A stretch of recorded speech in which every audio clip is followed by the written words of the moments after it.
जी मित्रों नमस्कार। आपके अपनी यूट्यूब चैनल हिंदी दर्पण के प्लेटफॉर्म पर मैं सभी मित्रों का स्वागत करता हूं। जी हाँ मित्रों, आज हम लोग भरतेन जी को पढ़ेंगे। जो भरतेन महत्वपूर्ण है, आधुनिक काल की शुरुआत होती है भरतेन जी। जैसे भरतेन का जन्म 1850 में हुआ। इनका जन्म और कितने वर्ष जिए? 35 वर्ष में जिए 1885 में। और इनके पिता कौन थे? गोपाल चंद गिरधरदास थे। इनकी एक प्रेमिका थी, चंद्रिका थी। बंगला को जो मोटी मोटा है उनके स्पेशल कलेक्ट करके मैं कुछ क्वेश्चन को लाया है, इसी को हम लोग आज देखते हैं। जी हाँ, भरतेन जी को। और आप लोग जरूर प्रैक्टिस सेट सॉल्व करते रहिए। प्रैक्टिस सेट से बहुत बेनिफिट मिलेगा। तो हम लोग भरतेन जी को देखते हैं। जी हाँ, भरतेंदु। समय ज़्यादा ना लेते हैं। भरतेंदु हरिश्चंद्र। जी हाँ, आप लोग प्लीज़ लाइक सब्सक्राइब जरूर करिए मित्रों। इससे एक ऊर्जा और एनर्जी मिलती है। आप लोग लाइक सब्सक्राइब शेयर कमेंट जरूर करें। भी कोई क्वेश्चन डाउट लगे तो ज़रूर मुझे मैसेज कर सकते हैं। तो हम लोग पढ़ रहे थे भरतेंदु जी से। इनका जन्म कहाँ हुआ और मृत्यु? जी हाँ, जन्म इनका कहाँ है? जैसे इनका हम लोग देखते हैं जन्म, यहाँ मृत्यु और स्थान। जी हाँ, इनका जन्म 1850 में। जी हाँ मित्रों, 1850 ईस्वी में कहाँ हुआ था? काशी में हुआ था इनका जन्म, काशी में। जी हाँ, काशी में। और मृत्यु जो है 1885। जी हाँ, महज 35 वर्ष इन्होंने जिए थे। जी हाँ, 35 वर्ष के इस अमर अपनी साहित्य की सेवा करते हुए अमर हो गए। और इनका चिर स्मरणीय भी रहेगा स्थान। और मृत्यु जो इनकी वो भी काशी में हुई थी। मृत्यु भी काशी में हुई थी। जी हाँ, मृत्यु इनकी जो काशी में हुई थी। और पिता इनके कौन थे? तो पिता को हम लोग देख लेते हैं। पिता ये भी एक साहित्यकार थे, गोपाल चंद गिरधरदास। जी हाँ मित्रों, गोपाल चंद गिरधरदास ये भी एक साहित्यकार थे। गोपाल चंद गिरधरदास एक उपनाम से लिखते थे। जैसे भरतेन इनका भरतेन इनका उपाधि है, हरिश्चंद्र मूल नाम है, वो भी आगे हम बताएंगे। पिता और उपाधि इनकी कौन सी थी? भरतेंदु को। जी हाँ, इन्हें भारतेंदु उपाधि मिली थी। लगे आप हम लोग ये भी देख लेते हैं। भारतेंदु की उपाधि मिली थी, अर्थात भारत धन, अर्थात भारत का चंद्रमा। तत्कालीन साहित्यकारों ने इन्हें भारत का चंद्रमा कहकर संबोधित किया था। किसको? भरतेंदु जी को। जी हाँ। और इनकी माता कौन है? जी हाँ मित्रों, माता इनकी है सुलेखा। जी हाँ, लेखा है। और लगे हाथ हम लोग इनकी प्रेमिका को भी देख लेते हैं। इनकी एक प्रेमिका थी, बंगला साहित्यकार चंद्रिका, उसको हम लोग भी देख लेते हैं। प्रेमिका कौन इनकी थी? तो चंद्रिका आप लोग कर सकते हैं, चंद्रिका। जी हाँ मित्रों, चंद्रिका इनकी एक प्रेमिका भी थी। और उपनाम इनका क्या था? रसा। उपनाम इनका रसा नाम से उर्दू में ये रचना करते थे। जी हाँ, रसा नाम उपनाम से उर्दू में रचना करते थे। कौन? भरतेंदु हरिश्चंद्र जी। जी हाँ, रसा उपनाम से रचना करते थे। और इनका संप्रदाय है, गुरु है, उसको हम लोग भी देख लेते हैं। आगे एक बार आप देख लीजिए। इनका जन्म जैसे है 1850 ईस्वी में काशी में हुआ था। मृत्यु 1885 में महज 35 वर्ष की अवस्था में मृत्यु की गाल में समा गए थे। कौन? भरतेंदु हरिश्चंद्र। स्थान काशी में इनकी मृत्यु भी हुई थी। काशी में जन्म, काशी में मृत्यु। पिता के कौन थे? गोपाल चंद गिरधरदास थे इनके पिता थे, भरतेंदु हरिश्चंद्र थे, जो ये भी एक साहित्यकार थे। इन्हें साहित्य भरतेंदु को विरासत में मिली थी। जी हाँ, उपाधि इन्हें भरतेंदु के तत्कालीन साहित्यकारों ने दिया था। जी हाँ, माता इनकी एक सुलेखा, प्रेमिका इनका नाम चंद्रिका था। और उपनाम ये रसा उपनाम से रचना करते थे। एक बार देख लीजिए आप लोग, के बाद हम लोग आगे देखते हैं।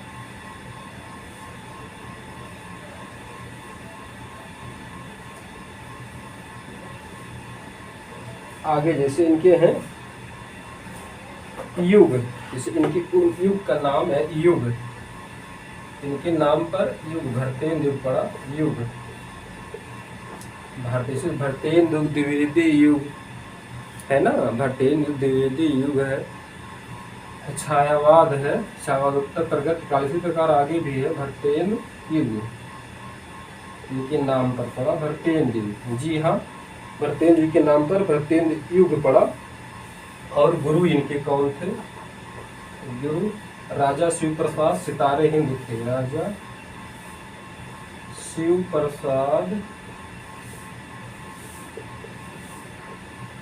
सितारे हिंद थे। जी हाँ, राजा शिव प्रसाद सितारे हिंद इनके गुरु थे, इसके भरतेंदु जी के। और ये कौन से संप्रदाय में दीक्षित थे?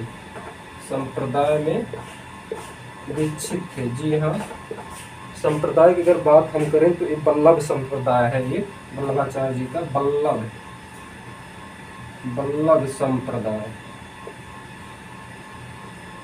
जी हाँ मित्रों, ये बल्लभ संप्रदाय में दीक्षित थे। और प्रथम रचना इनकी कौन सी है? क्वेश्चन ये भी है, प्रथम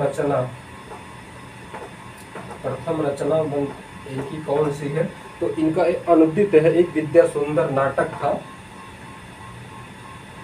बंगला से प्रभावित है। विद्या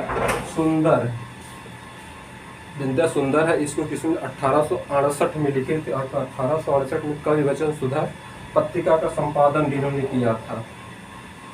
1868 ईस्वी में विद्या सुंदर नाटक है, इसको लिखे थे। और प्रथम पत्रिका आ गया, देखिए प्रथम पत्रिका भी है। प्रथम पत्रिका इनकी कौन सी थी? 3 पत्रिका के उन्होंने संपादन किया था। कौन? भरतेंद्र हरिश्चंद्र। कवि वचन सुधा है, हरिश्चंद्र मैगजीन है, और बाला बोधनी स्त्रियों के लिए था। और हरिश्चंद्र चंद्रिका अपनी प्रेमिका के नाम पर हरिश्चंद्र मैगजीन था, उसके नाम पर हरिश्चंद्र चंद्रिका कर दिए थे भरतेंद्र जी ने। लेकिन प्रथम पत्रिका की बात हुई तो कवि वचन सुधा आप लोग देख लीजिए, कवि वचन सुधा, ये भी 1868 में है। जी हाँ मित्रों, 1868 में ये भी है।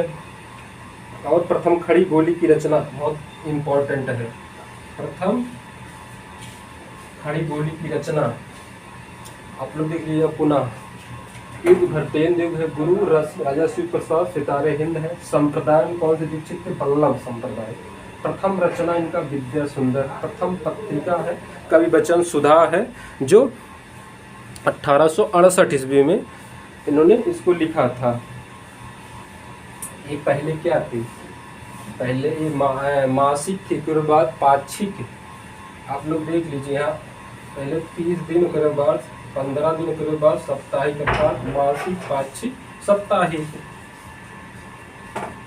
आगे हम लोग और कुछ चीज़ों को देखते हैं भरतेंद्र जी की।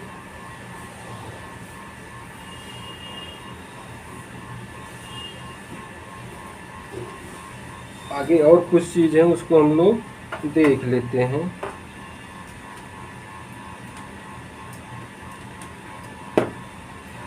जैसे इनके बच रहा है प्रथम खड़ी बोली की रचना। जी हाँ मित्रों, प्रथम खड़ी बोली की रचना। प्रथम खत्म हो गया है क्या? प्रथम खड़ी बोली की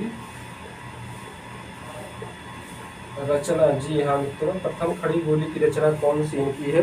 तो है फूलों का गुच्छा है। जी हाँ मित्रों, वो है फूलों का गुच्छा।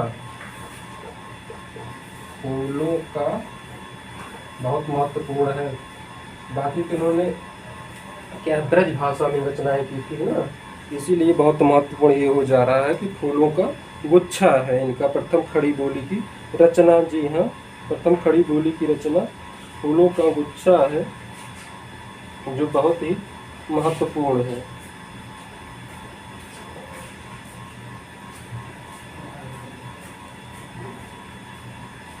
फूलों का गुच्छा जो बहुत महत्वपूर्ण है।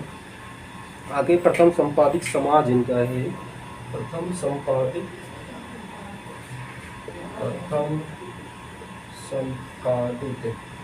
समाज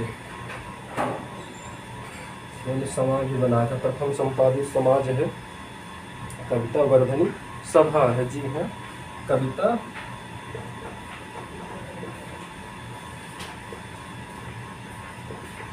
वर्धनी सभा है। जी हाँ, प्रथम संपादित समाज में कविता वर्धनी सभा है। जी हाँ, आगे एक चीज और अब लोग देख लीजिए।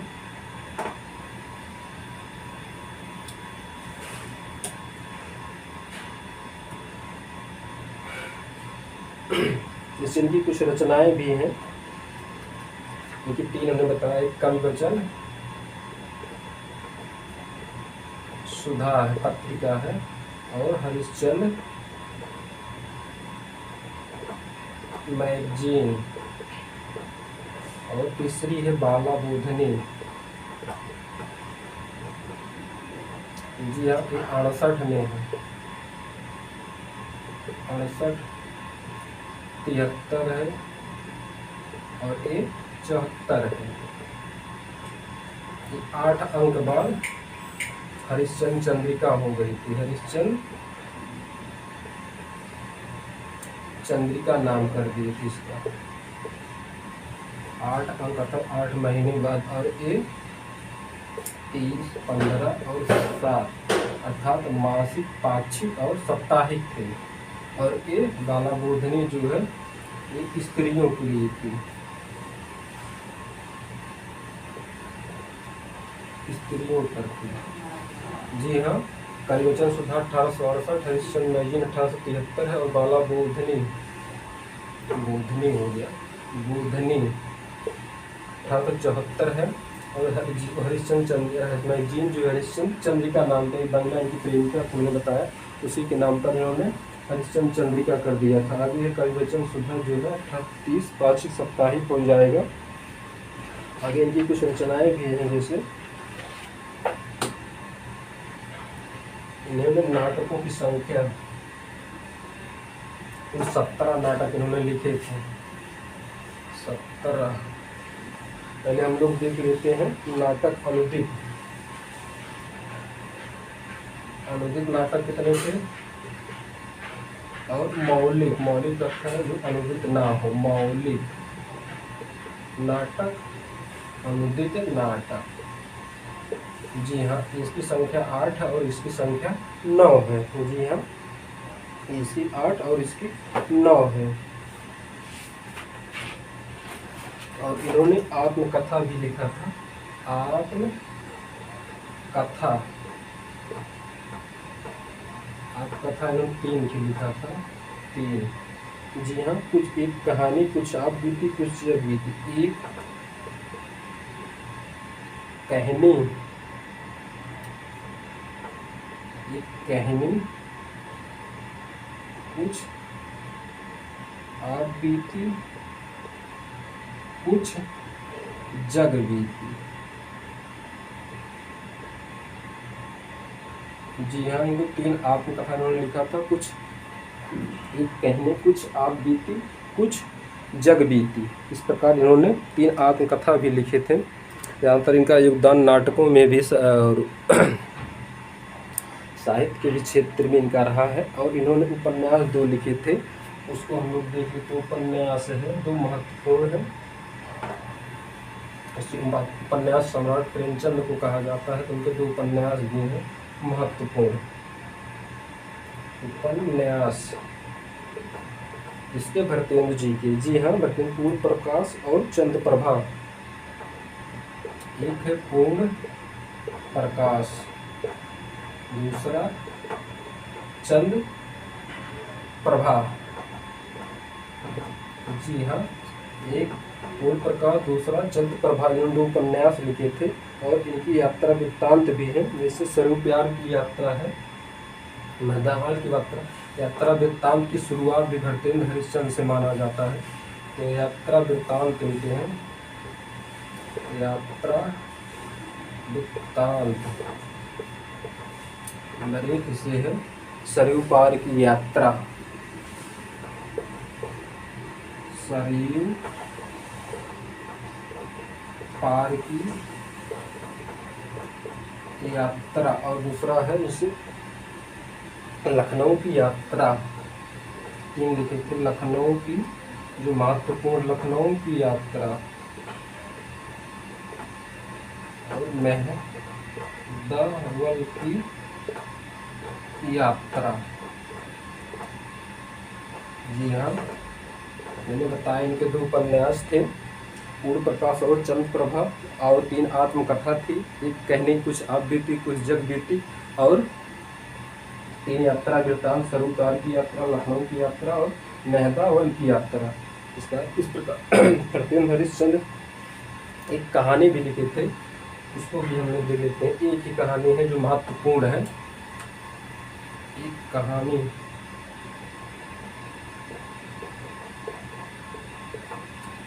एक है इनकी, इसे अद्भुत अपूर्व स्वप्न, अद्भुत अपूर्व स्वप्न।